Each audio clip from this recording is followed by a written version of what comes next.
Hello guys, කොහොමද ඔයාලට? ඉතින් ඔයාලා මේ හැමෝම දකින්න ඇති අහමාබාද්දල සිදුවුණු ගුවන් අනතුර ගැන. ඉතින් වීඩියෝ එකට යන්න කලින් මේ ගුවන් යානයේ ජීවිතක්ෂයට පත්වුණු සියලුම දෙනා වෙනුවෙන් මාගේ කනගාටුව ප්‍රකාශ කර සිටිනවා. ඉතින් මෙච්චර තාක්ෂණ දියුණු වෙච්ච ලෝකයකට අදරක් බැරි වෙලා තියෙනවා මේ වගේ ගුවන් අනතුරු වලින් මගින්ට සිදුවන හානිය අවම කරගන්න. ඉතින් මේ වගේ ලොකු හානියක් අවම කරගන්න ගැන මම ගාව අයිඩියා එකක් තියෙනවා. මේ අයිඩියා ගැන තමයි අද මම ඔයාලත් එක්ක කතා කරන්න යන්නේ. ඔයාලට මොකක් හරි අදහසක් තියෙනවා නම් පහලින් කමෙන්ට් එකක් දාන්න. ඉතින් මගේ මේ අයිඩියා එකට එන්න ගුවන් යානේ කොටස් දෙකකට හදලා තියෙන්න ඕනේ. ඒ කොටස් දෙක විදිහට අපි ගත්තොත් උඩ කොටස තමයි කැබින් සෙක්ෂන් එක කියලා කාර්ගෝ සෙක්ෂන් එක. හදිස්සිය එතකොට මේ වගේ අවස්ථාවකදී කපිතාන් වලට පුළුවන් වෙන්න ඕනේ ඉමර්ජන්සි බටන් එක ඔප්පුවාම මේ කැබින් සෙක්ෂන් එක ගැලවිලා යන්න කාගෝ එකෙන්. එතකොට මේ ගැලවිලා ගියපුවාම ඔටෝමැටිකලි ඔන් වෙන්න ඕනේ ෆයර් රේටඩ් පැරෂූට් එක. ඇයි මේ ෆයර් රේටඩ් පැරෂූට් දාන්නේ අපි? ෆයර් රේටඩ් පැරෂූට් දාන්නේ හදිස්සියව හරි ගින්නක් ඇති වුණොත් මේ කැබින් සෙක්ෂන් එකේ බැලුන්ස් වල කිසිම හානියක් වෙන්නේ නැහැ. හරිද? ඒ වගේම දැන් මේ බැලුන්ස් වලින් අපි කරන්නේ දැන් පාතර ගන්න එක විතරයිනේ. එතකොට හදිසියෙවත් මුහුදකට හරි ගඟකට හරි බැලුවොත් මොකද කරන්නේ?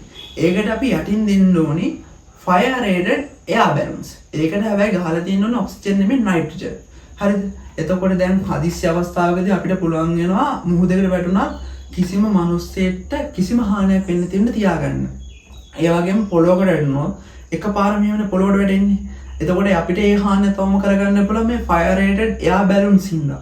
එතකොට ගැස්සිලා හරි ආපහු ස්ලෝලි තියෙනවා ඩවුන් එකේ. හරි. දැන් මම කතා කරේ මේක දවල් වුණොත් කොහොමද කියලා. දැන් මේ සිද්ධියම රැක වුණොත් කොහොමද තියෙන්නේ? ඔයාලා ඒක ගැන හිතුවද? හරි අපි බලමු රැක වුණොත් කොහොමද කියලා. දැන් මේ කැබින් එකෙන් කාබ් සෙක්ෂන් එක වෙන් වෙච්ච ගමන්ම කිසිම පවර් යුනිට් එකක් වැඩ කරන්න පවර් සප්ලයි එකක් නැති වෙනවා.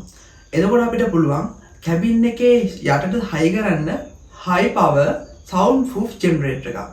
එතකොට මේ ජෙනරේටර් එක හදලා තියෙන්න ඕනි කැබින් සෙක්ෂන් එකෙන් කාබ් සෙක්ෂන් එක වෙන් වෙච්ච ගමන්ම ඔටෝ ඔන් වෙන්න.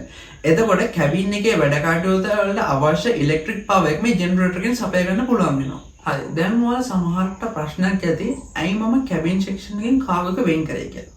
හරි මම ඔයාලට ඒක ගැන කියලා දෙන්නම්. කාගෝගේ තමයි ගිනි ගන්නා සියලුම දේවල් ඉන්ධන ඇතුළු සියලුම දේවල් තියෙන්නේ. එතකොට මේ කැබින් එක කාගෝගෙන් වෙන් වුණාම කැබින් එක ගිනිගෙන විනාශ වෙන්න තියෙන ඉඩකඩ අවමම වෙනවා. හරි. දැන් මේ කැබින් එකෙන් කාගෝ සෙක්ෂන් එක වෙන් වුණාට පස්සේ කාගෝ සෙක්ෂන් එකේ ෆයර් රේටඩ් පැරෂූට් ඔන් වෙන්නේ 3 මිනිත්ස් වලට පස්සේ. ඇයි මේ 3 මිනිත් වලින් පස්සේ ඔන් වෙන්නේ? හේතුව තමයි මෙහෙම ටයිම් ගැප් එකක් තියලා ෆයර් රේටඩ් පැරෂූට් එක ඔන් වුණාම කාගෝ සෙක්ෂන් එකයි කැබින් සෙක්ෂන් එකයි වැටෙන්නේ එකිනෙකට දුරින් පිහිටි තැන් දෙකකට. එතකොට කාගෝ සෙක්ෂන් එක ගිනිගෙන විනාශ වුණා කැබින් එකේ ඉන්න පැසෙන්ජර්ස් වලට කිසිම හානියක් වෙන්නේ නැහැ. හැබැයි මට මේ ක්‍රමෙදි කියන්න බෑ කාගෝ සෙක්ෂන් එක 100%ම සේෆ්ලි ලෑන්ඩ් කරයි කියලා. ඒකට හේතුව තමයි මේකේ ඉන්ධන ඇතුළු ගිනි ගන්නා දේවල් තමයි ඇතුලේ තියෙන්නේ.